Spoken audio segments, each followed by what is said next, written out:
ये कहानी शुरू होती है 5 जुलाई 1916 से। हम बात करने वाले हैं एक भारतीय अरबपति, बिजनेस मैग्नेट, स्टॉक ट्रेडर्स और निवेशक की, जिन्हें कौन नहीं जानता। हम बात करने वाले हैं राकेश झुनझुनवाला।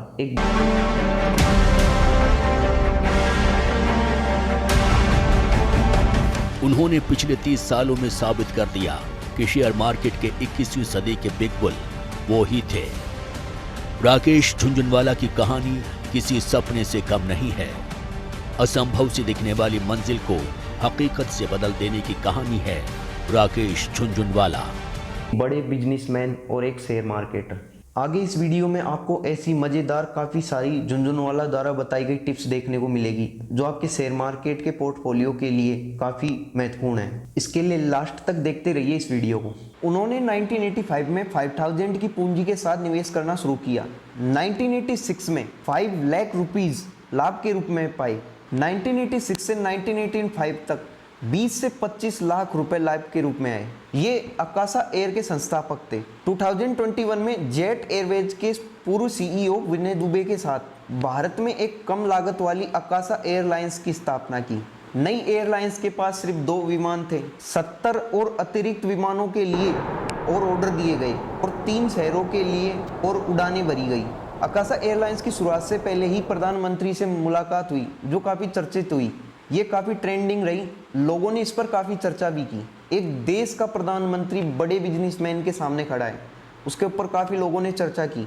उनके कुछ टिप्स: रिस्क लेने से मत डरो, लेकिन उतना ही रिस्क लो जितना अफोर्ड कर सकते हो ताकि दूसरे रिस्क लेने के लिए जगह बची रहे। उनके मृत्यु के टाइम उनकी कुल अनुमानित संपत्ति $5.8 बिलियन थी, जिससे वे दुनिया के 438वें नंबर के सबसे अमीर व्यक्ति बन गए। झुनझुनवाला को अक्सर भारत का वॉरेन बफेट या बिग बुल ऑफ इंडिया और व्यापक रूप से शेयर बाजार की भविष्यवाणी और दृष्टिकोण के लिए जाने जाते थे। वॉरेन बफेट अमेरिकी बिजनेस मैग्नेट निवेशक है। ये वर्कशायर हेल्थवे के अध्यक्ष व सीईओ है। इनकी 2020 तक कुल संपत्ति 103 अरब है। ये दुनिया के 7वें अमीर व्यक्ति है। झुनझुनवाला खुद की संपत्ति प्रबंधन फर्म और रेयर एंटरप्राइजेज के भागीदार थे। एक सक्रिय निवेशक होने के अलावा इन्होंने कई कंपनियों में अध्यक्ष व निदेशक के रूप में कार्य किया। Aptech limited, Hungama digital media entertainment private limited के अध्यक्ष थे। लिमिटेड और prime focus limited, Jyoti financial services, bill care limited, प्लाज industry limited, Provogue India limited, Concord biotech limited, इनोवासी technology limited, mid day multimedia limited, Nagarjuna construction company limited के निवेशक मंडल में बैठे। Viceroy hotel limited, top security limited, Bharat के अंतर्राष्ट्रीय आंदोलन राष्ट्रीय IIMUN के सलाहकार बोर्ड। 2013 में झुनझुनवाला सर ने स्टैंडर्ड चार्टर्ड बैंक से मालाबार हिल में रिजर्व अपार्टमेंट की 12 इकाइयों में से 6 इकाइयों को 176 करोड़ में खरीदा। कुछ टाइम बाद 2017 में HSBC से 195 करोड़ में इमारतों में 6 अपार्टमेंट खरीदे। 2021 में अपने पुराने घर को गिराकर अपने नए 70,000 वर्ग फुट 13 मंजिल घर का निर्माण किया। इनसाइडर ट्रेडिंग के लिए उनकी 2021 में सेबी के साथ समझौता किया। जन्म हैदराबाद में हुआ। एजुकेशन से चार्टेड अकाउंटेंट थे। Sydenham college of commerce economics में institute of chartered accountant of India में।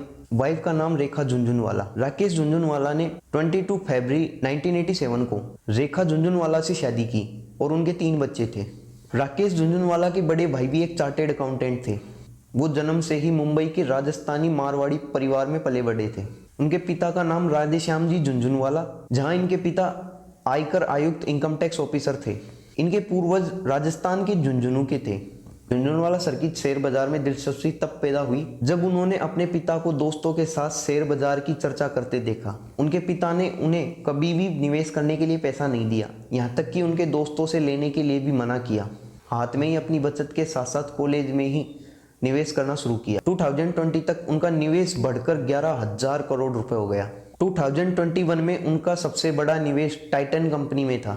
झुनझुनवाला सर की इनसाइडर ट्रेडिंग के लिए जांच की गई।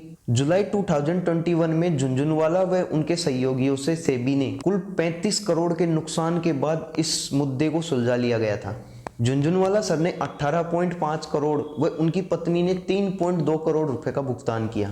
झुनझुनवाला जिनकी कुल संपत्ति उनकी मृत्यु के समय 5 बिलियन डॉलर थी, अपनी संपत्ति का 1/4 हिस्सा दान में देने की योजना बनाई गई थी। उनके परोपकारी पोर्टफोलियो में स्वास्थ्य देखभाल के साथ साथ शिक्षा संबंधित पहल, saint Jude Agastya international foundation, Ashok विश्वविद्यालय, friends of tribal society, Olympic gold quest जैसे सहायक संगठन सम्मिलित थे। वे नवी मुंबई में एक नेत्र हॉस्पिटल के निर्माण में भी सक्रिय थे। हैक स्ट्रीट्स ब्लॉग जॉब्स के समान the secret journal of Rakesh Jhunjhunwala नामक एक लोकप्रिय एक पैरोडी ब्लॉग है जो निवेशक के जीवन में हास्यपूर्ण ढंग से पैरोडी करता है।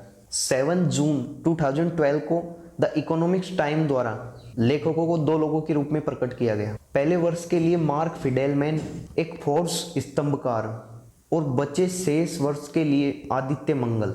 वेब सीरीज स्कैम 1992 में अभिनेता कवि दवे ने झुनझुनवाला पर आधारित भूमिका निभाई। राकेश झुनझुनवाला कुछ महत्वपूर्ण टिप्स दिया करते थे। अगर एक्सपर्ट नहीं हो तो म्यूचुअल फंड्स के रास्ते शेयर में इन्वेस्ट करो। हाँ, खेल ही है तो 5% कैपिटल में जुआ खेलो, बाकी म्यूचुअल फंड्स में इन्वेस्ट करो या फिर फुल टाइम इन्वेस्टर बन जाओ, स्टडी करो। सेकंड टिप्स इन्वेस्टमेंट के लिए सबसे खतरनाक है मैंने क्या लिया या किसी बड़े इन्वेस्टर ने क्या लिया।